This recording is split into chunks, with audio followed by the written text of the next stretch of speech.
بسم اللہ الرحمن الرحیم الحمد للہ رب العالمین والعاقبۃ للمتقین والصلاة والسلام علی سید الانبیاء والمرسلین سیدنا و مولانا محمد وعلی آلہ واصحابہ اجمعین اما بعد فقد قال اللہ تبارک و تعالی فی القرآن المجید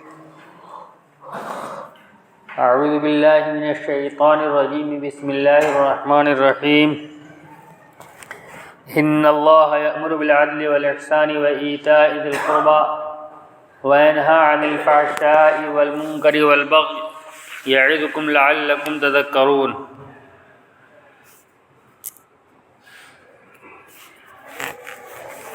صدق اللہ العظیم۔ میرے محترم بزرگوں اور عزیز ساتھیوں، میں نے خطبے کے بعد ایک آیت تلاوت کی ہے جو انسان کو زندگی گزارنے کا ایک رہنما اصول عطا کرتی ہے۔ اور عبداللہ بن مسعود رضی اللہ تعالیٰ عنہ فرماتے ہیں کہ انسان کی رشد و ہدایت اور اس کی خیر و بلائی کے لیے یہی ایک آیت کافی ہے۔ اور حضرت عمر بن عبدالعزیز رحمۃ اللہ علیہ نے اپنے علاقے کے گورنروں کو خط لکھ دیا تھا کہ ہر خطیب اپنے جمعہ کے خطبے کے اندر اور عیدین کے خطبے کے اندر اس آیت کو لازمی ذکر کرے۔ آیت کیا ہے؟ ان اللہ یأمر بالعدل والاحسان وایتاء ذی القربى۔ اللہ تبارک و تعالی عدل کا، احسان کا اور قرابت داروں کے ساتھ صلہ رحمی کا حکم دیتے ہیں۔ وَيَنْهَى عَنِ الْفَحْشَاءِ وَالْمُنْكَرِ وَالْبَغْيِ، اور اللہ تبارک و تعالیٰ فحش باتوں سے، منکر یعنی گناہوں سے اور ظلم سے روکتے ہیں۔ یعظکم لعلکم تذکرون، اللہ تبارک و تعالیٰ تمہیں نصیحت کرتے ہیں کہ تاکہ تم نصیحت قبول کر لو۔ یہ آیت اپنے اندر ایسے وسیع مفہوم کو رکھتی ہے، ایسی آیت ہے جس کے معجزاتی اسلوب کو دوسرے لوگوں نے بھی قبول کیا ہے۔ چنانچہ روایت کے اندر آتا ہے حضرت اقسم سیفی رضی اللہ تعالی عنہ جب ان کے قبیلے کے پاس یہ خبر پہنچی کہ مکہ کے اندر ایک شخص ہیں جنہوں نے نبوت کا دعویٰ کیا ہے، تو انہوں نے حقیقت حال جاننے کے لیے سفر کرنے کا ارادہ کیا، لیکن ان کے لوگوں نے کہا کہ آپ ہمارے بڑے ہیں، ہمارے سردار ہیں، آپ خود مت جائیے۔ چنانچہ مشورے سے دو آدمیوں کو طے کیا گیا، یہ لوگ گئے حالات کا جائزہ لینے کے لیے۔ ملاقات ہوئی نبی علیہ الصلوۃ والسلام سے، تو پوچھا من انت وما انت، کون ہے اور کیا ہے، آپ کون ہیں اور کیا ہیں؟ آپ نے بتایا کہ محمد ابن عبداللہ ہوں۔ من انت کا جواب کون ہے؟ محمد ابن عبداللہ ہوں۔ اور ما انت کا جواب ہے محمد الرسول اللہ ہوں، رسول اللہ و عبدہ، اللہ کا رسول اور اس کا بندہ ہوں۔ یہ بات انہوں نے سنی، اس کے بعد اور تحقیقات علاقے کے اعتبار سے کی ہے، کرنے کے بعد اور یہی آیت نبی علیہ الصلوۃ والسلام نے انہیں سنائی، تو انہوں نے دوبارہ کہا کہ دوبارہ سنائی۔ یہ واپس لوٹے ہیں تحقیقات کر کے، تو پھر سوال کیا گیا کہ کیا معلوم ہوا؟ انہوں نے کہا ہم نے یہی سوال کیا تھا، تو انہوں نے یہ بتلانے میں کوئی دلچسپی نہیں رکھی کہ میں کون ہوں، صرف اپنا نام بتایا اور اپنے والد کا نام بتایا۔ حالانکہ عرب کا یہ طریقہ ہے کہ وہ لمبا چوڑا نسب بیان کرتے ہیں، اور خاص طور سے اگر نسب عالی ہے تب تو اس کو خوب بڑھا چڑھا کے بیان کرتے ہیں، لیکن انہوں نے صرف اپنے والد کا نام بتانے پر اکتفا کیا۔ جب ہم نے معلومات کی تو معلوم ہوا کہ وہ عالی نسب والے ہیں، بلکہ مکہ کے اندر جو سب سے اعلیٰ نسب ہے اس سے تعلق رکھتے ہیں، لیکن آپ نے اپنے نسب کے بارے میں کوئی بات نہیں کی۔ ہاں، نبوت کے سلسلے میں بات کی، اپنی تعلیمات کے سلسلے میں بات کی، اور پھر انہوں نے کہا کہ ہم نے ان سے ایک کلام سنا ہے، وہ ہم آپ کو سنانا چاہتے ہیں۔ یہ کلام سنایا ہے اور اس کلام کا اثر ہوا کہ اقسم ابن سیفی آئے اور انہوں نے یہ دعوت دی اپنے قبیلے کے لوگوں کو کہ اگر بات ایسی ہے تو ہم سب کو اسلام کے اندر داخل ہو جانا چاہیے، کہیں ایسا نہ ہو دوسرے لوگ ہم سے سبقت لے جائیں۔ چنانچہ اسلام قبول کیا سب نے۔ اسی طرح ولید ابن مغیرہ جو نبی علیہ الصلوۃ والسلام کے سخت ترین دشمنوں میں سے ایک تھا، ایک مرتبہ اس نے کہا کہ ایسا ہے کہ میں جاتا ہوں اور میں محمد صلی اللہ علیہ وسلم کو سمجھا کے آتا ہوں، اگر ان کو جنون ہوگا تو وہ بھی میں ٹھیک کر دوں گا، اور اگر کوئی اور مسئلہ ہوگا سب ٹھیک کر دوں گا، اور آج مسئلہ ختم کر دوں گا۔ یہ پہنچا ہے اور نبی علیہ الصلوۃ والسلام نے یہی آیت تلاوت کی اور وہ اپنے الٹے پاؤں لوٹ کے آ گیا۔ اس نے کہا کہ اس کے کلام میں کوئی حلاوت ہے اور اس کے کلام میں کوئی اثر ہے، یہ ایسا درخت ہے جو جڑ بھی پکڑے گا اور پھلدار بھی ہوگا۔ قرآن نے نقشہ کھینچا ہے سورہ مدثر کے اندر،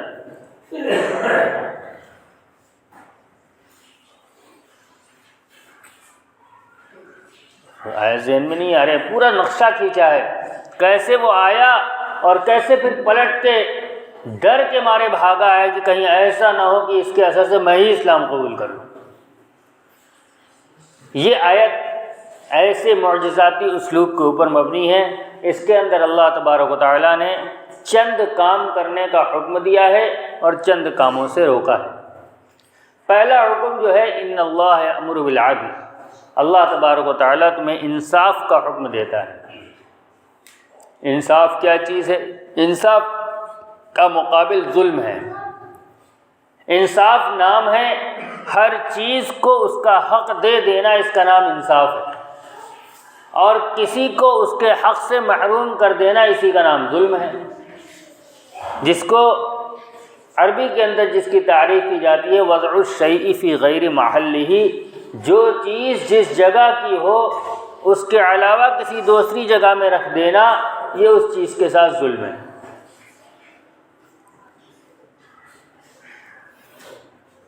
ظلم کو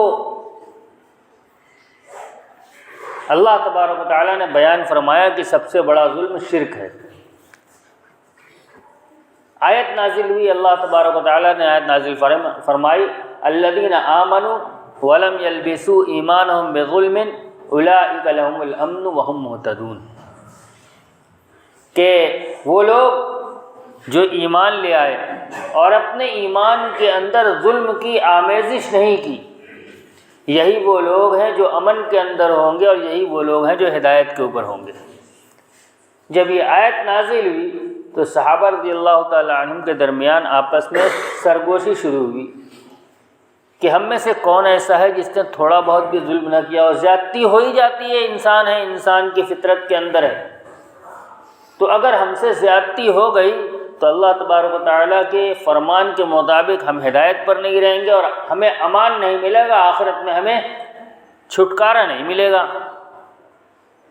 چنانچہ صحابہ رضی اللہ تعالی عنہم نے مشورے سے کچھ لوگوں کو طے کیا، اور یہ صحابہ رضی اللہ تعالی عنہم پہنچے اور کہا یا رسول اللہ یہ آیت نازل ہوئی ہے، یہ آیت ہمارے اوپر بڑی شاق گزری ہے، فَأَيُّنَا لَمْ نَظْلِمْ، ہم میں سے کون ہے جس نے ظلم نہ کیا ہو؟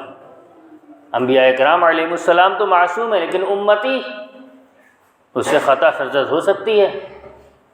تو آپ نے فرمایا پریشان مت ہو، یہاں ظلم سے مراد وہ ظلم نہیں ہے جس کو تم سمجھ رہے ہو، بلکہ یہاں ظلم سے مراد وہ ظلم ہے جس کو حضرت لقمان علیہ السلام نے اپنے بیٹے کو نصیحت کی تھی، یا بنی لا تشرک باللہ ان الشرک لظلم عظیم، اے میرے بیٹے شرک مت کرنا، اس لیے کہ شرک سب سے بڑا ظلم ہے۔ الذین آمنوا ولم یلبسوا ایمانہم بظلم کا مطلب یہ ہے کہ وہ لوگ جو ایمان لے آئے اور اپنے ایمان کے اندر شرک کی آمیزش نہیں کی، اللہ کی ذات کے اندر بھی اور اللہ کی صفات کے اندر بھی کسی کو شریک نہیں کیا، تو ایسا شخص امن کے اندر ہوگا اور ہدایت کے اوپر ہوگا۔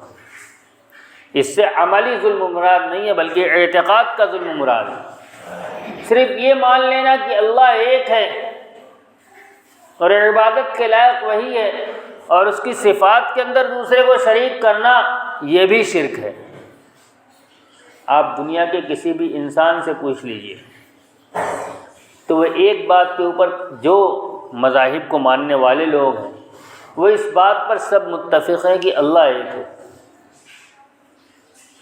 آپ اپنے برادران وطن سے پوچھیں، ان کے یہاں بھی لکھا ہوا ہے کہ برہما ایک ہے یا ایشور ایک ہے، لیکن اس کے بعد انہوں نے دوسروں کو اس کی اللہ کی صفات کے اندر شریک قرار دے دیا۔ کسی کو بیٹا بنا دیا، کسی کو کسی طاقت کا مالک بنا دیا، کسی کو کچھ بنا دیا، یہ اندر دیو ہیں، یہ بارش کے خدا ہیں، یہ دھوپ کے خدا ہیں، اور یہ فلاں چیز کے خدا ہیں، یہ رزق کے خدا ہیں، ساری خدائی بانٹ دی۔ تو ایک مانتے ہیں لیکن اس کے بعد اس کے اندر شریک کرتے ہیں۔ اسی طرح عیسائیوں سے پوچھیں تو وہ یہ مانتے ہیں کہ اللہ ایک ہے، لیکن عیسیٰ علیہ السلام اور بعض عقیدے کے مطابق جبریل امین، اور بعض کو عقیدے کے مطابق حضرت مریم علیہ السلام، یہ دونوں ایک اللہ عیسیٰ علیہ السلام تو متعین ہے۔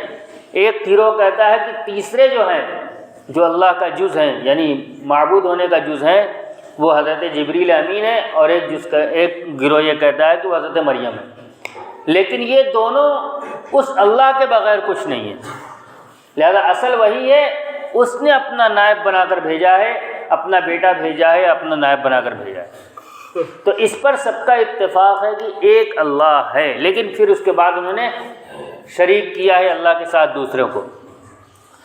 تو فرمایا کہ یہاں شرک سے مراد یہ شرک ہے، صفات کے اندر بھی شرک کرے گا تو بھی مشرک ہی کہلائے گا۔ چنانچہ کفار مکہ نے صفات کے اندر ہی شریک کیا تھا، ورنہ ان کے یہاں بھی اللہ ایک ہی تھا۔ اللہ تبارک و تعالیٰ نے قرآن کے اندر ان کے بارے میں ارشاد فرمایا ہے، وَإِذَا غَشِيَهُم مَوْجٌ كَالظُّلَلِ دَعَوُا اللَّهَ مُخْلِصِينَ لَهُ الدِّينَ فَلَمَّا نَجَّاهُمْ إِلَى الْبَرِّ إِذَا هُمْ يُشْرِكُونَ، کہ جب ان کو سمندر کی موجیں گھیر لیتی ہیں، ان کے اوپر چھا جاتی ہیں اور نجات کا کوئی راستہ نظر نہیں آتا، دعوا اللہ مخلصین لہ الدین، تو وہ اللہ کو پکارتے ہیں بالکل خالص ہو کر، اسی کی طرف رخ کر کے۔ اس وقت ان کے دماغ میں لات و حبل اور عزا نہیں ہوتے، اس وقت صرف اللہ ان کے دماغ میں ہوتا ہے۔ فلما نجاہم الی البر اذا ہم یشرکون، اور جب اللہ تبارک و تعالیٰ ان کو نجات دے دیتا ہے پھر شرک کرنے لگتے ہیں۔ سمندر سے نجات دے کر خشکی پر لے آتا ہے تو پھر شرک کرنے لگتے ہیں۔ اسی طرح اللہ تبارک و تعالیٰ نے قرآن کے اندر ارشاد فرمایا ہے، وَلَئِن سَأَلْتَهُم مَّنْ خَلَقَهُمْ لَيَقُولُنَّ اللَّهُ، اگر آپ ان کفار مکہ سے پوچھیں کہ تمہیں کس نے پیدا کیا تو کہیں گے اللہ نے پیدا کیا۔ وَلَئِن سَأَلْتَهُم مَّنْ خَلَقَ السَّمَاوَاتِ وَالْأَرْضَ لَيَقُولُنَّ خَلَقَهُنَّ الْعَزِيزُ الْعَلِيمُ، اگر آپ ان سے پوچھیں کہ زمین و آسمان کو کس نے پیدا کیا ہے تو کہیں گے کہ غالب اور حکمت والے نے پیدا کیا، یعنی اللہ نے پیدا کیا ہے۔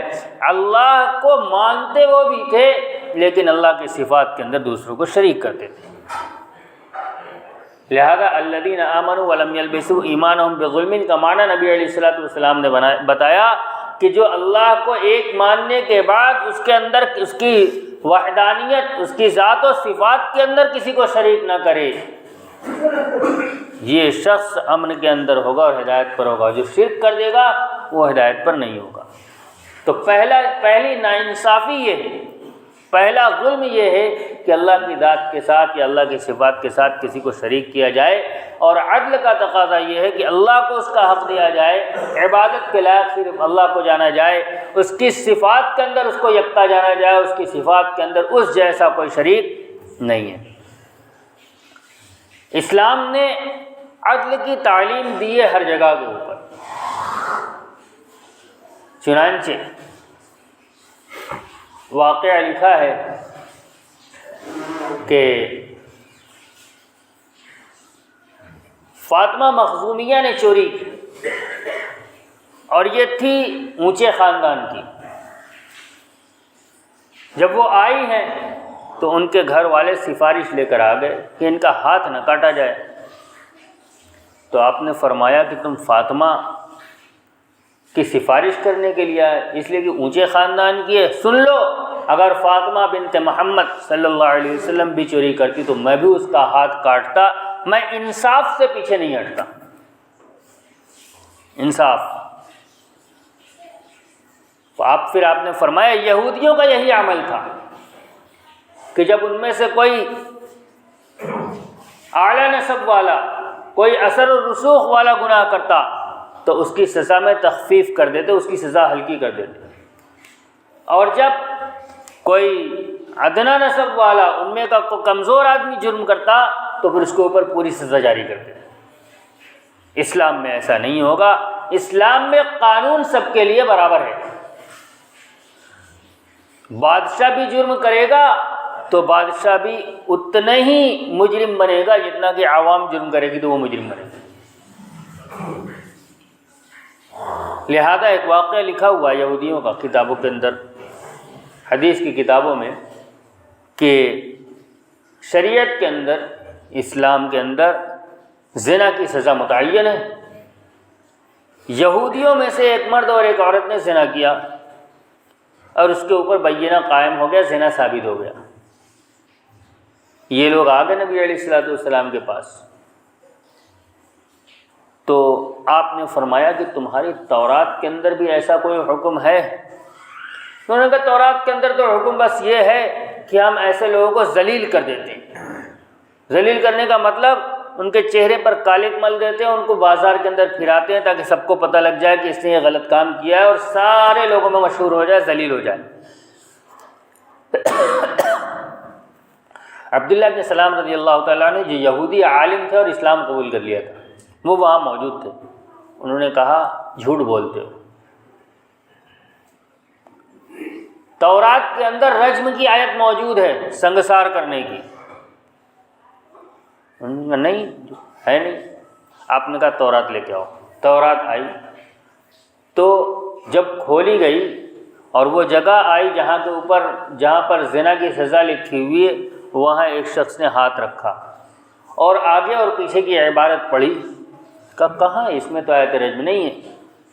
عبداللہ ابن سلام رضی اللہ تعالیٰ نے فرمایا ہاتھ اٹھاؤ، جہاں ہاتھ رکھے ہو اس کو اٹھاؤ۔ جب ہاتھ اٹھایا تو وہاں رجم کی آیت لکھی ہوئی تھی۔ پھر نبی علیہ الصلوۃ والسلام نے ان کو سنسار کرنے کا حکم دیا۔ تو یہ یہودیوں کا طریقہ ہے کہ قانون کسی کے لیے کچھ ہو اور کسی کے لیے کچھ ہو، یہ باطل کا طریقہ ہے۔ اور نبی علیہ الصلوۃ والسلام نے فرمایا ہے کہ جس قوم کے اندر یہ چیز پیدا ہو گئی اس قوم کی تباہی قریب ہے۔ مجھے کہنے دیجئے، آج جو حالات ہیں ان حالات کی اصل وجہ ہی یہی ہے۔ ملک کی بدامنی کی سب سے بڑی وجہ یہ ہے کہ آج انصاف چہرہ اور مذہب اور برادری دیکھ کر دیا جا رہا ہے۔ اس وجہ سے ملک بدامنی کا گہوارہ بنا ہوا ہے۔ اگر انصاف قائم ہو جائے اور ہر ایک کے لیے قانون برابر ہو جائے تو پھر بدامنی کا ماحول کبھی نہیں رہے گا۔ اسلام نے اس کی تعلیم دی ہے اور کر کے دکھلایا ہے۔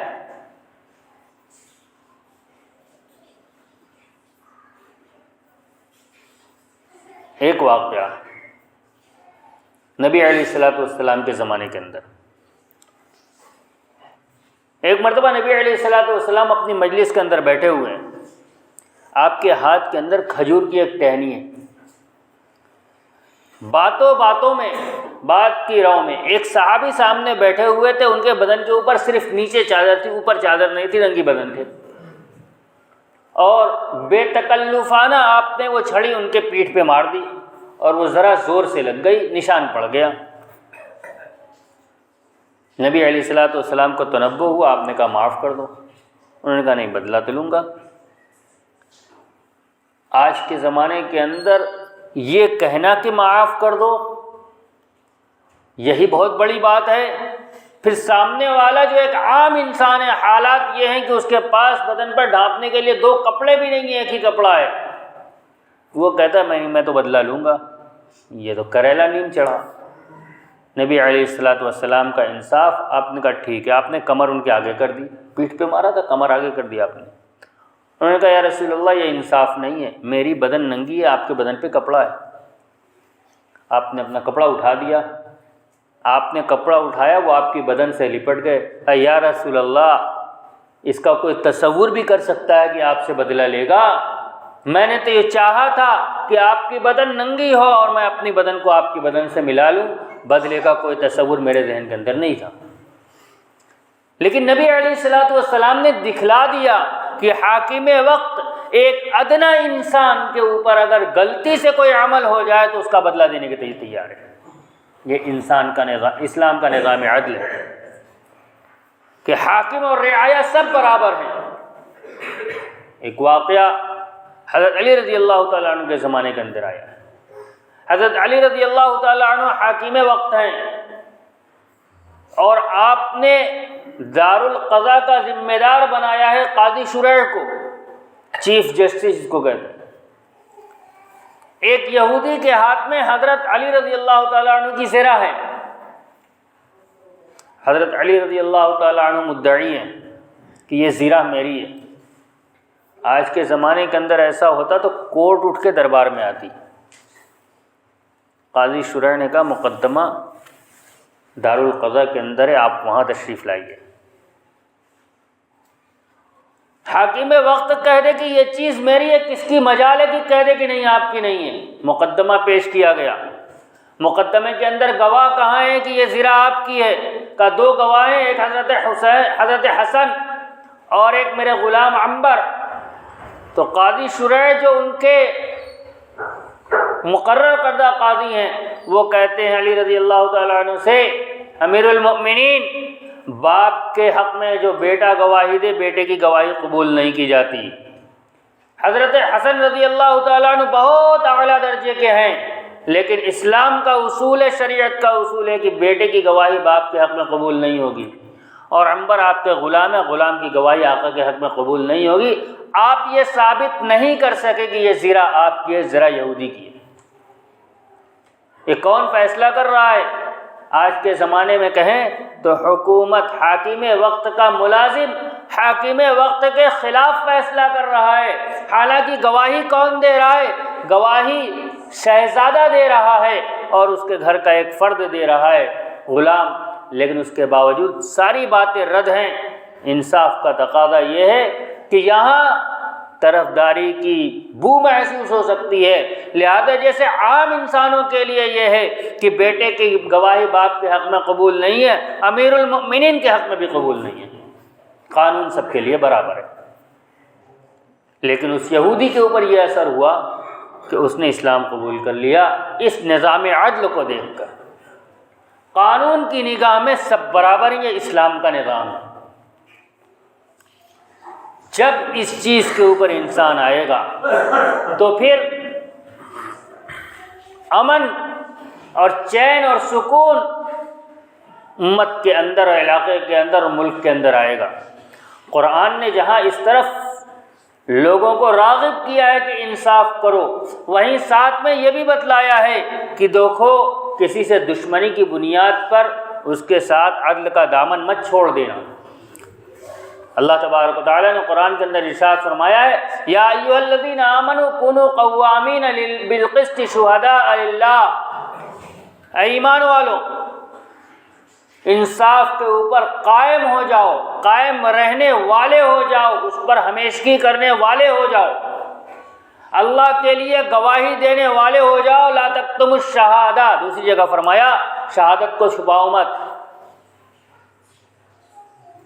ولو کا کونوا قوامین بالقسط ولو علی انفسکم، چاہے تمہیں وہ گواہی اپنے خلاف دینی پڑے، ولو علی انفسکم او الوالدین، یا تمہیں وہ گواہی اپنے والدین کے خلاف دینی پڑے یا اپنے کسی رشتہ دار کے خلاف دینی پڑے۔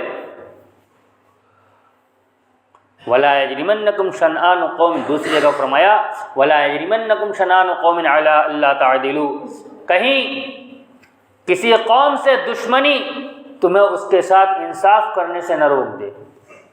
اور ایک جگہ ارشاد فرمایا لا یجرمنکم شنآن قوم ان صدوکم عن المسجد الحرام ان تعتدوا، کسی قوم سے دشمنی تمہیں ظلم کے اوپر آمادہ نہ کر دے۔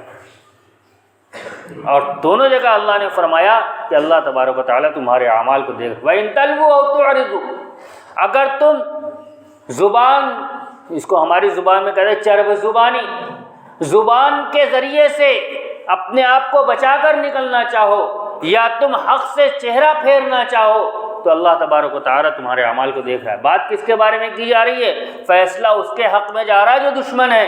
کہہ رہا اس وقت بھی اگر تم حق کو چھوڑو گے یا اپنی زبان کے ذریعے سے حق سے پھرنے کی کوشش کرو گے چرب زبانی کے ذریعے، تو اللہ دیکھ رہا ہے آخرت میں اس کی سزا ملے گی۔ اسلامی تعلیم کے اندر عدل ایسی چیز ہے، حتیٰ کہ نبی علیہ الصلوۃ والسلام نے عدل پر گواہ بننے سے بھی انکار فرما دیا۔ ایک صحابی رضی اللہ تعالی ظلم پر گواہ بننے سے بھی انکار فرما دیا۔ ایک صحابی رضی اللہ تعالیٰ عنہ آئے، انہوں نے کہا کہ میری بیوی ہے اور ایک بچہ ہے میرا اس سے، اور دوسرے بچے دوسری ماں سے ہیں، وہ یہ چاہتی ہے کہ میں اس کو فلاں چیز دے دوں اور اس پر آپ کو گواہ بنا لوں۔ تو آپ نے پوچھا دوسرے بچوں کو بھی دیا ہے؟ انہوں نے کہا نہیں۔ تو آپ نے فرمایا ایک روایت کے مطابق کسی اور کو گواہ بنا لو، اور ایک روایت میں فرمایا اما انا، مفہوم یہ ہے کہ میں ظلم پر گواہ نہیں بنتا۔ ظلم کرنا تو دور کی بات، کسی ظلم پر گواہ بننا بھی نبی علیہ الصلوۃ والسلام کو گوارا نہیں ہے۔ لہذا اگر زندگی کے اندر توازن قائم کرنا ہے، معاشرے میں توازن قائم کرنا ہے اور ملکی پیمانے کے اوپر توازن قائم کرنا ہے، تو عدل اس کی پہلی کنجی ہے کہ قانون سب کے لیے برابر ہو۔ اور جب ہم فیصلہ کریں، جب ہم کسی کے ساتھ معاملہ کریں تو عدل کا دامن ہاتھ سے نہ چھوڑیں۔ انشاءاللہ جب اس پر عمل ہوگا تو پورا معاشرہ اور پورا ماحول امن کا گہورہ بنے گا۔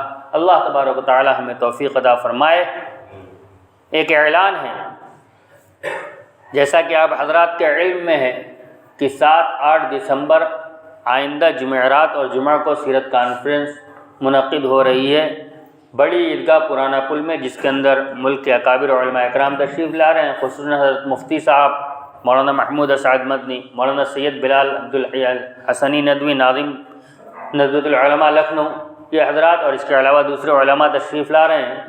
آپ حضرات سے درخواست ہے کہ خود بھی شرکت فرمائیں اور لوگوں کو بھی اس کی دعوت دیں۔ الدال علی الخیر کفاعلی کا مصداق بنے، کسی خیر کی طرف رہنمائی کرنے والا اس کے کرنے والے کی طرح ہے، تاکہ زیادہ سے زیادہ لوگ اس سے استفادہ کریں اور علماء اکرام کے بیانات سے مستفید ہوں، اور اس نیت کے ساتھ ہم شرکت کریں کہ علماء اکرام کی زبانی جو بات ہمارے کانوں میں پڑے گی ہم اس کو اپنی زندگی کا جز بتائیں گے۔